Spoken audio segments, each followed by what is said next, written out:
हरे मैया,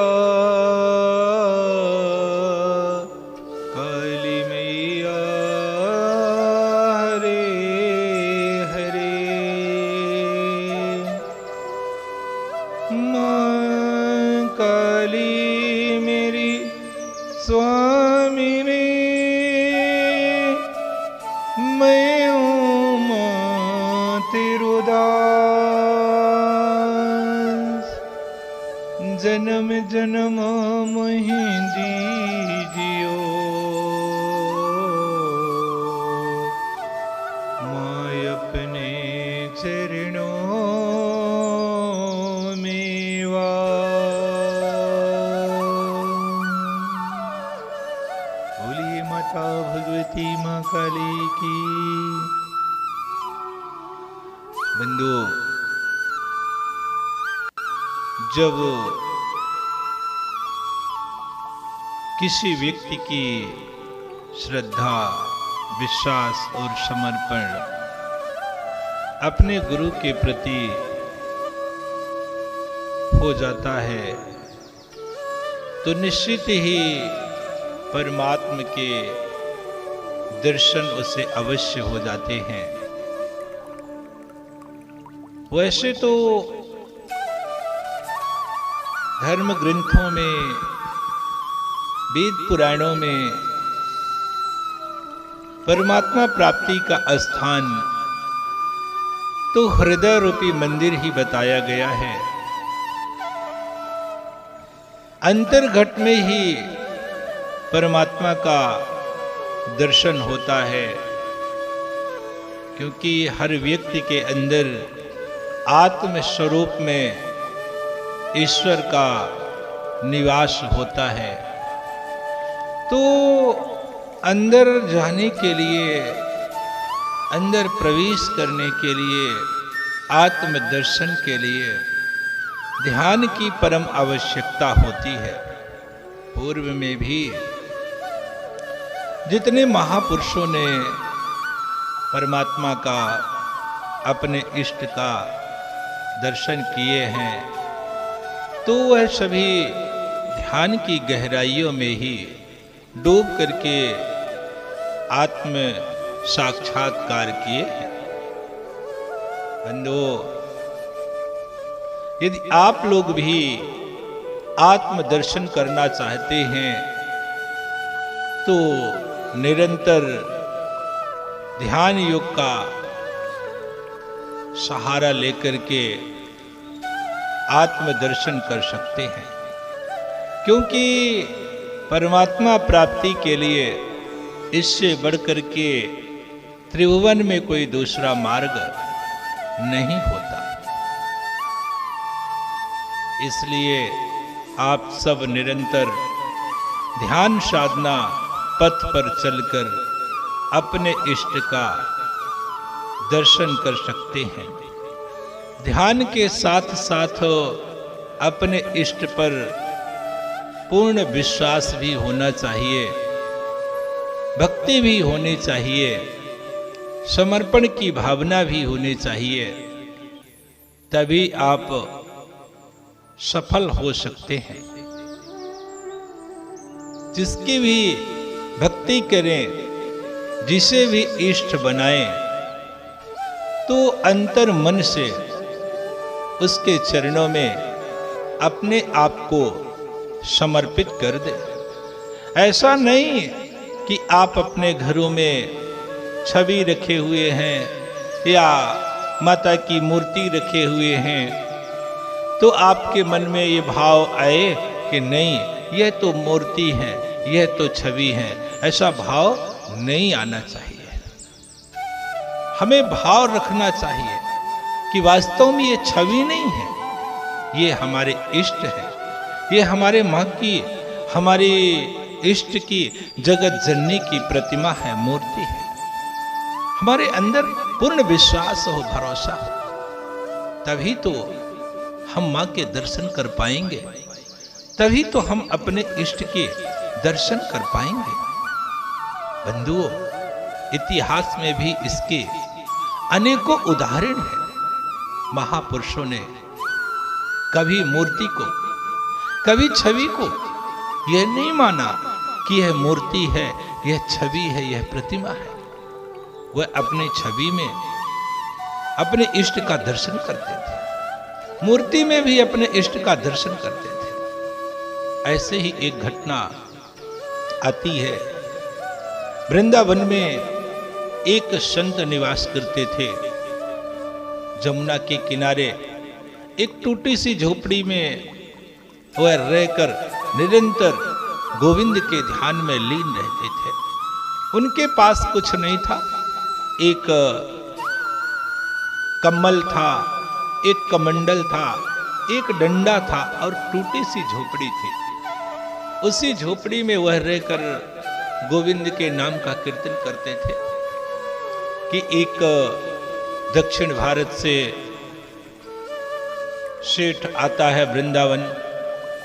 आते समय उसने लड्डू गोपाल की पीतल की मूर्ति बनवा करके साथ में लाता है कि चलो वृंदावन में किसी संत को दे देंगे तो संत पूजा करेंगे, उनको भोग लगाएंगे तो कुछ हमें भी लाभ मिलता रहेगा, हमें भी पुण्य कर्म मिलता रहेगा। ऐसा विचार करते हुए वह सेठ वृंदावन आता है लड्डू गोपाल की मूर्ति लेकर। लेकिन जब वृंदावन पहुंचकर देखता है तो लड्डू गोपाल की छोटी सी मूर्ति लिया था, लेकिन वहां तो मंदिरों में स्वयं साक्षात ठाकुर जी विराजमान हैं, बड़ी बड़ी मूर्तियां रखी हुई हैं। सेठ के मन में विचार आया कि जब इतनी बड़ी मूर्तियां संत लोग रखे हुए हैं, यहाँ स्थापित की गई हैं, तो छोटे से लड्डू गोपाल को कौन संत लेगा। इसलिए उसकी देने की हिम्मत नहीं पड़ी, संकोच कर रहा था कि जहां 4-4, 5-5 फीट की प्रतिमा स्थापित की गई है, वहां छोटी सी मूर्ति की आवश्यकता क्या है।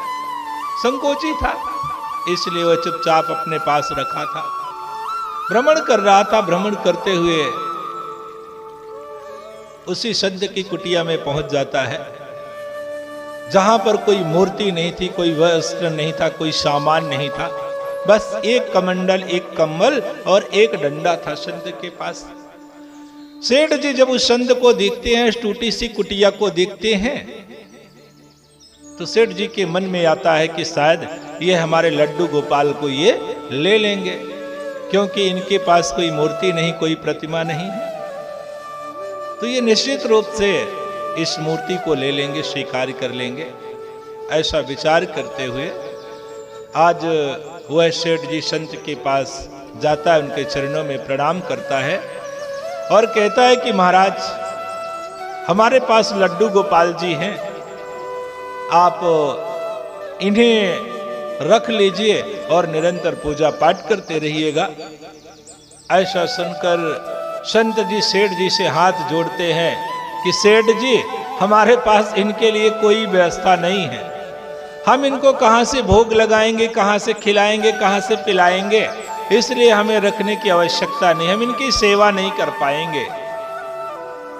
सेठ कहता है कि महाराज आप परेशान ना होइए, हम आपको हर महीने कुछ न कुछ व्यवस्थाएं भेजते रहेंगे, देते रहेंगे, आप इनकी सेवा करते रहिएगा। इस तरह से कहकर सेठ जी वही मूर्ति रखते हैं संत के पास और निकल लेते हैं। अब लड्डू गोपाल की मूर्ति वहां छोड़ करके जब सेठ जी चले जाते हैं, तो संत जी इसको उठा करके और एक व्यवस्था करते हैं छोटा सा, और वहीं पर उसको रख देते हैं। संत का नियम था कि हफ्ते में वो एक दिन गांव में जाते थे, रोटियां मांगते थे।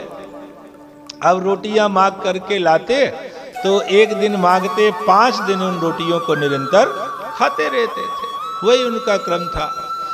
तो अब स्नान करने का समय होता है, तो संत जी रोटी एक गमछे में, कपड़े में लपेटते और ले जाकर पहले उस रोटी को जल में भिगोकर पत्थर पर रख देते, इसके बाद स्नान करने के बाद आते तो वो पाते थे, उसी रोटी को खाते थे।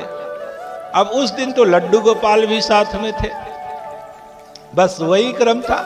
कपड़े में संत जी रोटी बांधे और लेकर के जाते हैं तो स्नान करते हैं।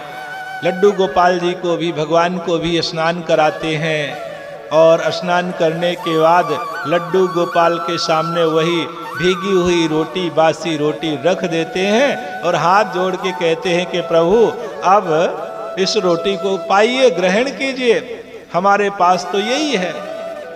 बंधुओं, जब भाव से संत जी पुकारते हैं तो आज भगवान जो लड्डू गोपाल की मूर्ति थी उससे आवाज आती है कि महाराज हम ये सूखी रोटी नहीं खा पाएंगे, हम सूखी रोटी नहीं खाते हैं। संत जी नाराज हो गए उस सेठ के ऊपर और कहते हैं कि उस सेठ को हमने मना किया था कि हम इनकी सेवा नहीं कर पाएंगे, इनको हम खिला नहीं पाएंगे, फिर भी वो जबरदस्ती दे दिया। अब ये कह रहे हैं कि हम सूखी रोटी नहीं खाएंगे, अब इनके लिए हम 56 भोग कहां से लाएं? ऐसा कहते हुए आज संत जी उस भीगी हुई रोटी को कपड़े में फिर से लपेटते हैं और अपना कमंडल लेकर के गांव की ओर निकल पड़ते हैं। जाते हैं तो आटा मांग करके लाते हैं, फिर रोटी बनाते हैं। रोटी बनाने के बाद कहते हैं प्रभु अब लो, ये बासी रोटी नहीं है, अब ये ताजी रोटी है, खा लो। भगवान प्रकट होते हैं और रोटी खाते हैं। संत जी का बस यही क्रम था, पूजा पाठ ध्यान करना। और गांव से अब आटा मांगने लगे रोटी की जगह। आटा मांग कर लाते, रोटी बनाते, भगवान को पवाते। 1 दिन 2 दिन 3 दिन, आखिर चौथा दिन जब आया तो जैसे ही भगवान के सामने संत जी ने रोटी अर्पण की कि प्रभु अब पाइए, तो भगवान जो लड्डू गोपाल की मूर्ति थी, आज फिर उस मूर्ति में आवाज आती है मूर्ति से कि महाराज हम ये सूखी रोटी नहीं खाएंगे, 3 दिन 4 दिन तक हमने खा खा करके थक गए हैं, अब हम सूखी रोटी नहीं खाएंगे। संत जी फिर क्रोधित हो जाते हैं और कहते हैं कि सेठ को हम मना कर रहे थे कि हमें इनको मत दो, हम इनको नहीं खिला पाएंगे, ये हमेशा 56 भोग खाने वाले हैं, हम कहां से व्यवस्था करेंगे इनकी। ऐसा कहते हुए संत जी फिर से रोटी को समेट कर रखते हैं और गांव में जाते हैं तो बंधुओं घी मांग करके लाते हैं। अब घी लगाते हैं रोटी में, फिर कहते हैं लो प्रभु अब पालो, अब सूखी नहीं है, अब इसमें घी लग गया है। भगवान रोटी खाते हैं, समय गुजरता चला जाता है कि एक दिन संत जी फिर घी रोटी खिला रहे थे भगवान को। भगवान फिर से आवाज आती है मूर्ति से, लड्डू गोपाल की मूर्ति में से कि महाराज अब ये घी रोटी खा खा करके हम थक गए हैं, अब हमें सब्जी भी चाहिए, सूखी रोटी नहीं खाएंगे। संत जी फिर क्रोधित हो जाते हैं और कहते हैं कि सेठ को मना कर रहे थे कि हमें इन्हें मत दो, हम इनको नहीं खिला पाएंगे, लेकिन उसने रख दिया, जबरदस्ती किया हमारे साथ, अब इनको हम सब्जी कहां से पाएंगे तो खिलाएंगे। आखिर संत रोटी को फिर रखते हैं, गांव में जाते हैं, सब्जी मांग करके लाते हैं और भगवान को खिलाते हैं। तो इस तरह से उनके साथ भगवान निरंतर रहने लगे, दर्शन होने लगा भगवान का और अंततः उस संत का जीवन तर जाता है, उद्धार हो जाता है, सफल हो जाता है। बंधुओं, कहने का भाव है कि हम जब भी माँ का पूजन करें, अपने इष्ट का पूजन करें, अपने गुरु का पूजन करें, तो निश्चित तौर से हमारी श्रद्धा, हमारा विश्वास, हमारा समर्पण अटूट होना चाहिए, तभी हमारा भी जीवन सफल हो सकता है, हमें भी भगवत दर्शन हो सकते हैं, हमें भी हमारे इष्ट के चरणों में नतमस्तक होने का सौभाग्य प्राप्त हो सकता है। अतः आप सभी लोग पूर्ण श्रद्धा, विश्वास और समर्पण के साथ अपने इष्ट का निरंतर पूजन करते रहे।